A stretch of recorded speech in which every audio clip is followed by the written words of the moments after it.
This is Kick-Ass Politics. I'm Ben Mathis. Kick-Ass Politics is brought to you by Fiverr.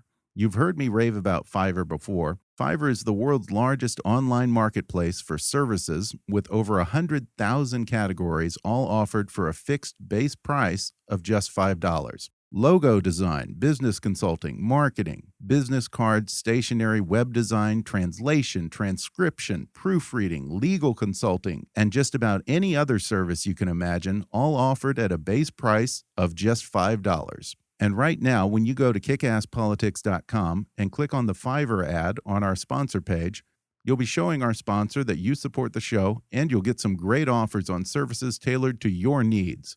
Whatever you need done, find it on Fiverr. I could say that you're homely, just as homely as pie. But this is Washington's birthday, and I've got to say you're beautiful, 'cause I can't tell a lie. In 1879, Congress figured it was finally time to give America's founding father his due. And so they passed an act making George Washington's birthday the first and only federal holiday honoring a U.S. president. It remained that way for nearly 100 years. Then in 1971, Congress decided Americans deserved more long weekends. And so they passed the Uniform Monday Holiday Act, moving all federal holidays to a Monday with 4 exceptions: Thanksgiving, Christmas, New Year's Day, and July 4th. That meant that George Washington Day got moved to the 3rd Monday in February, ensuring that the holiday would never again fall on George Washington's actual birthday of February 22nd. It didn't exactly help that in the ensuing decades, the holiday took on a whole variety of names, taking away a good deal of the original meaning and intent to honor the nation's first president. You see, while the Uniform Monday Holiday Act established that the holiday previously celebrated as Washington's birthday would be moved to the 3rd Monday in February, the law didn't actually give a name to the holiday. That was left up to the states to celebrate the 3rd Monday in February however they saw fit. So in Utah, Colorado, Ohio, Montana, and Minnesota, George Washington's been forced to share a double bill with Abraham Lincoln. Now, don't get me wrong, Lincoln's no slouch. If you have to have a joint birthday, you could do a lot worse. But still, in Alabama, it's celebrated as Washington and Jefferson Day, and in Arkansas, it's celebrated as George Washington and Daisy Gadsden Bates Day, in honor of the Arkansas civil rights leader. Now, I'm sure Miss Bates was a great lady, but George Washington was the father of America. Probably the worst version of all this is California, which just recognizes the holiday as the 3rd Monday in February. Way to show some imagination, California. Don't you suppose it's kind of a slap in the face to George Washington that some boneheads in Sacramento decided that the 3rd Monday in February makes a far better holiday than our first president? Sadly, today only 2 states, Massachusetts and Virginia, still give George Washington his very own holiday. Most states now, either officially or unofficially, celebrate the holiday with the somewhat generic term President's Day. And from state to state, there's even debate as to the proper grammatical spelling of President's Day. Some states use the plural possessive spelling, putting the apostrophe after the S in presidents. Some states use the singular possessive with the apostrophe between the T and the S in President's Day. And then there's the real renegades like New Jersey and Nevada, which just completely forego the whole apostrophe thing altogether. However you spell it, President's Day was largely an invention of Madison Avenue. The big ad agencies realized that a 3-day weekend coming on the heels of Valentine's Day, one of the biggest shopping days of the year, presented a prime opportunity for a 3-day blowout sale in the same model as Labor Day weekend sales. But George Washington's birthday, or Washington and Lincoln Day, just didn't make for very good ad copy. It didn't roll off the tongue very well. So the ad gurus came up with President's Day. It was simpler, sexier, and you can also thank Madison Avenue for the inundation of President's Day car sales. Coming on the heels of the Detroit Auto Show, and just before Americans get their tax returns, car dealers latched onto the third Monday in February as a prime opportunity to move some metal. In fact, today, most of us probably associate President's Day more with loud, flashy car dealership ads than with our first president. I can't help but think that something's been lost in shifting George Washington's birthday to that third Monday / Washington and Lincoln Day / generic President's Day with or without the apostrophe. If we hadn't had George Washington to set the countless precedents and the overall standard for the nation's chief executive, the presidency might be very different. Under another general, we probably wouldn't have won independence from Britain. Under the leadership of a lesser man, it's entirely likely that the United States would have remained a dysfunctional confederacy or might have turned into yet another monarchy or a dictatorship. It's doubtful that we would even exist as Americans today if it hadn't been for George Washington. And we can't even give him one lousy day. Well, I really shouldn't have to make the case for the father of our country, but today I'm going to do just that. So stay tuned, folks, because it's time to give the original George W. his due.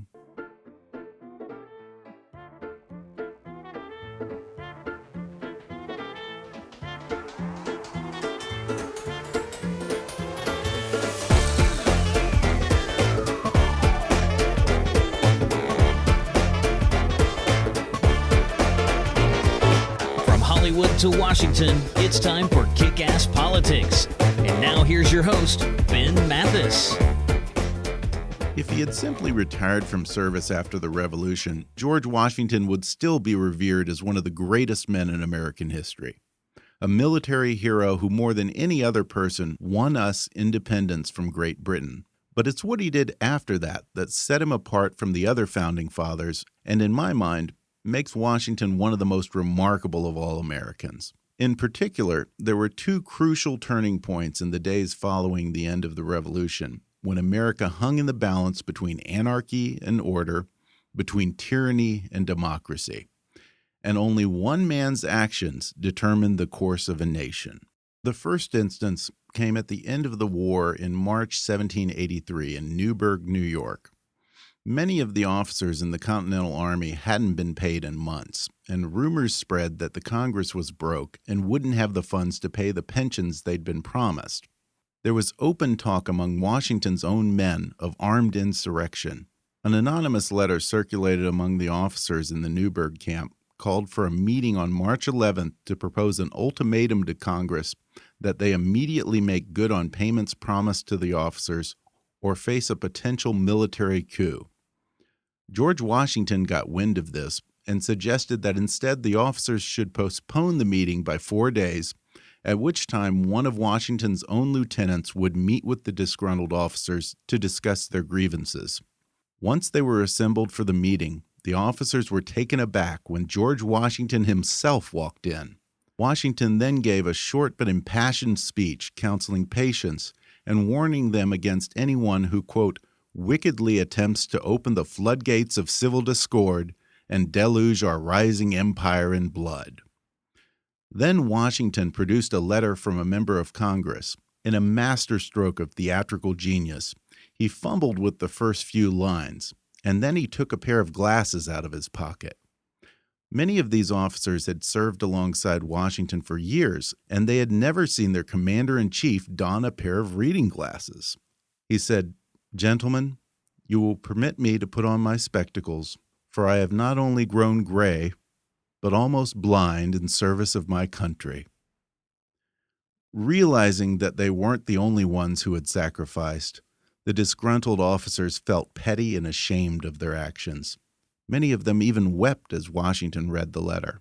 And the Newburgh conspiracy fell apart right then and there, thanks to one man, George Washington. 9 months later, following the Treaty of Paris, in which Britain agreed to recognize U.S. independence and withdraw British troops, George Washington disbanded his army, and on December 23rd, he handed over his sword to the President of Congress and resigned as Commander-in-Chief of the Continental Army to retire to Mount Vernon. When King George III of England heard about this, he said of Washington, If he does that, if he returns to his farm, he will be the greatest man in the world. Think about that. Julius Caesar, Napoleon Bonaparte, Fidel Castro, Idi Amin, Kim Il-sung. In the long history of the world, the list of military leaders who won a war and then didn't seize power is pretty darn short. George Washington had complete control of the Continental Army. He could have very easily marched on Congress and taken the reins of power for himself. Colonists were still used to the idea of a monarchy, and Washington was by far the most popular man in America, so no one would have even raised an objection. But instead, he chose to stand down and retire to his farm. Well, retirement didn't last very long for George Washington. In 1787, he was persuaded to be a delegate to the Constitutional Convention in Philadelphia, and he was unanimously elected to preside over the convention.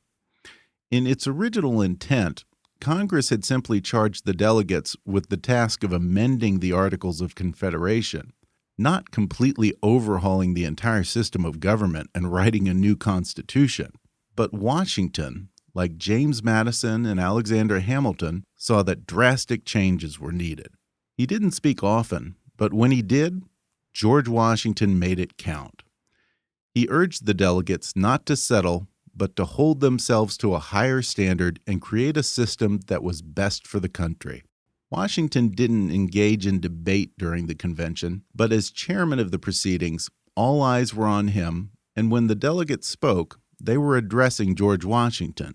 Though many of them favored a weak executive branch, the delegates formed the office of president with Washington in mind, and so they felt more comfortable entrusting greater powers to a man of his integrity. Sure enough, less than 2 years later, George Washington was elected the first president of the United States, and the only president ever elected unanimously by the Electoral College. George Washington had a tough task ahead of him. Americans had never known any form of government other than monarchy, so he knew that a society deeply rooted in patriarchy would expect their president to be a firm manager with broad powers. But he also knew that if he was to set America on the right course, he had to change the political culture and sell Americans on the idea of an elective Republican system of government.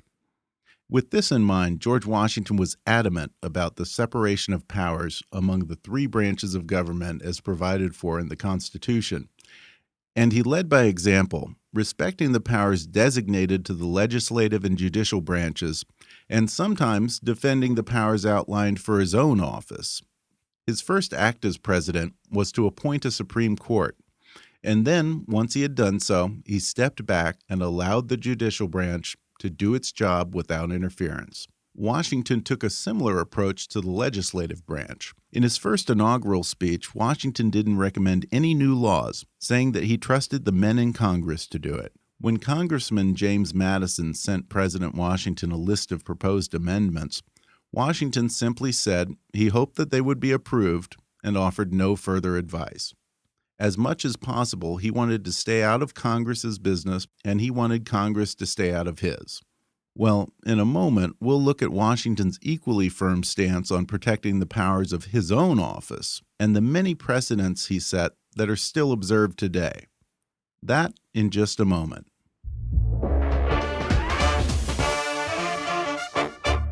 This portion of the podcast is sponsored by Gold Medal Wine Club. Since 1992, they've been America's leading independent wine club. Unlike other wine clubs, Gold Medal Wines features the really unique and hard-to-find boutique wineries. These aren't the kinds of wines that you're going to find just at your grocery store. These are the real hidden gems. And virtually every wine they sell meets their strict selection criteria that includes multiple medals from major wine competitions and high ratings from Wine Spectator, Wine Enthusiast, and other national wine publications. And right now, if you go to the show site at kickasspolitics.com and click on our special link on the sponsor page, Gold Medal Wine Club will give you up to 45% off wines rated 90 points and up. Plus, they'll even throw in free shipping. For all your wine desires, Gold Medal Wine Club.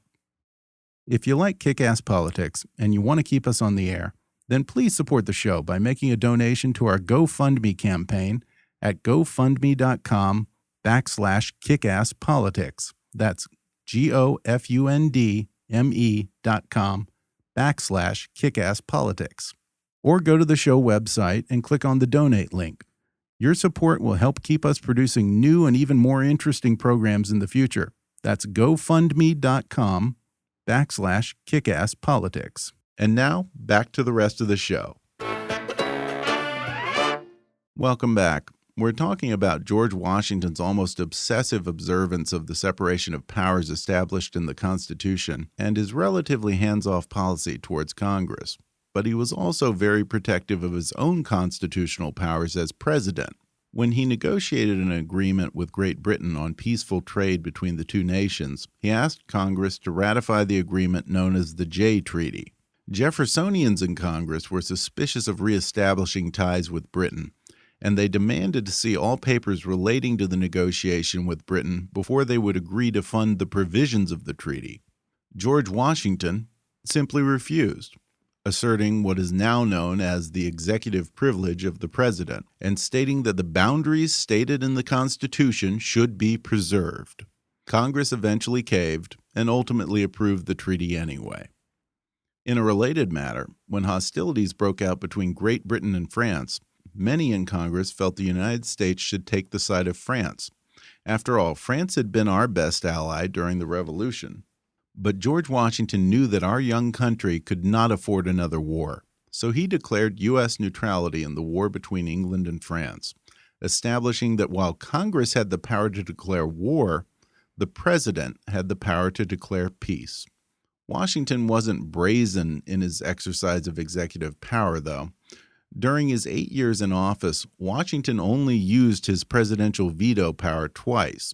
Once on ideological grounds over a bill redrawing congressional districts, and the other time to reject a bill that would have cut the standing army in half and left America vulnerable to military attack. In almost every way, George Washington had to make it up as he went along, and he was very aware that every decision he made as president could set a precedent for those who followed him. For instance, the Constitution in the vaguest possible way provided for the appointment of officers to head the various executive-level departments, but it was Washington who appointed the first presidential cabinet and set the standard for what the cabinet should be and do.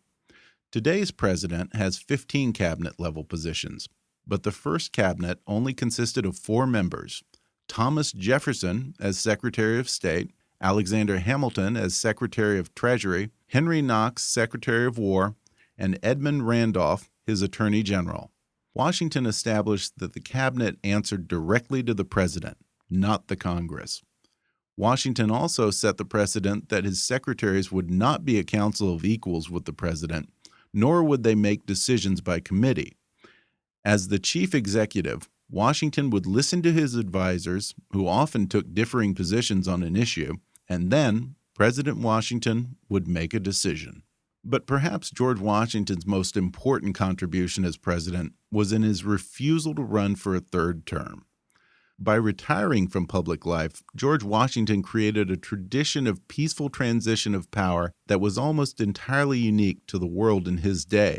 And since then, his successors have largely honored the two-term precedent set by Washington, with Congress signing the term limits into law with the 22nd Amendment in 1951. And all of this is to say nothing of the important laws, the countless traditions, and other precedents, both great and small, that George Washington created during his 8 years as president. He established the Bank of the United States to put the young nation on a firm financial footing. He signed the first U.S. copyright protections into law. He was the one who insisted that America needed a separate federal city that wasn't part of or governed by an existing city or state. Having worked as a surveyor in his youth, George Washington personally chose the site for the nation's capital, and he oversaw the design of the city that would bear his name. He made Thanksgiving a federal holiday. He established the tradition of a president placing his hand on the Bible when he took the oath of office and adding the words, "So help me God," at the end of it. He started the tradition of a president giving a farewell address. In fact, in many ways, Washington's farewell address has served as a valedictory for those who would follow in his footsteps, a guide for navigating the difficult waters ahead, and a reaffirmation of the values upon which our republic was founded. And to this very day, on that third Monday in February, be it President's Day or whatever you choose to call it, that same farewell address is read on the floor of the U.S. Senate. This year it was read by Senator John Hoeven of North Dakota. So yeah, would it really kill us to give George Washington his own day? Columbus gets a day, Martin Luther King gets a day, but not the father of our nation, the one man without whom the United States of America almost certainly wouldn't exist today? It just seems a little bit, well, ungrateful. If you enjoyed today's episode on George Washington, then I think you'd really enjoy a revealing book on our first president called The Ascent of George Washington, The Hidden Political Genius of an American Icon, by my guest tomorrow, John Ferling. And right now you can download the audio version of this book for free with a special promotion for our listeners from audible.com. Just go to audibletrial.com/kickasspolitics for a free 30-day trial and a free audiobook download, which can be The Ascent of George Washington by my guest tomorrow, John Ferling, or any of Audible's 180,000 titles for your iPhone, Android, Kindle, iPad, or MP3 player. That's audibletrial.com/kickasspolitics. Or click the sponsor link on our webpage for your free audiobook download. I hope you'll subscribe to the podcast on iTunes so you can automatically get new episodes as they become available. And while you're there, I appreciate it if you leave us a review. That helps with the show's rankings on iTunes and our advertisers. And if you really like Kick-Ass Politics and want to help keep us on the air, then please support the show by making a donation to our GoFundMe campaign at gofundme.com/kickasspolitics.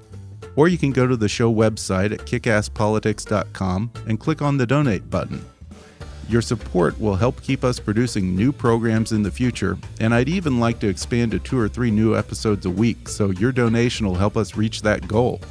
That's gofundme.com/kickasspolitics, or click on the donate link at kickasspolitics.com. As always, I welcome your comments, questions, and suggestions at comments@kickasspolitics.com, or leave a voicemail on the toll-free listener hotline at 844-KA-POLITICS. In the next episode, I'll talk with author and historian John Ferling about the political genius of George Washington.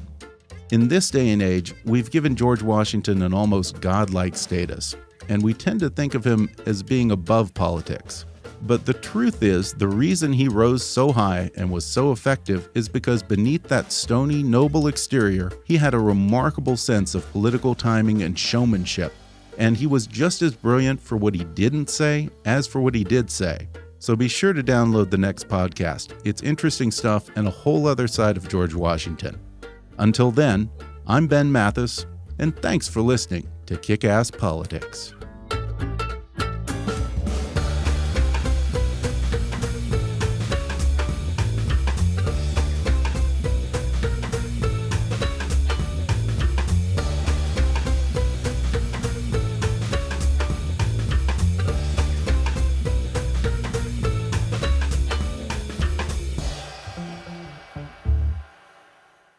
This podcast may not be reproduced without express written permission. Kick-Ass Politics is a trademark of Mathis Entertainment, Inc.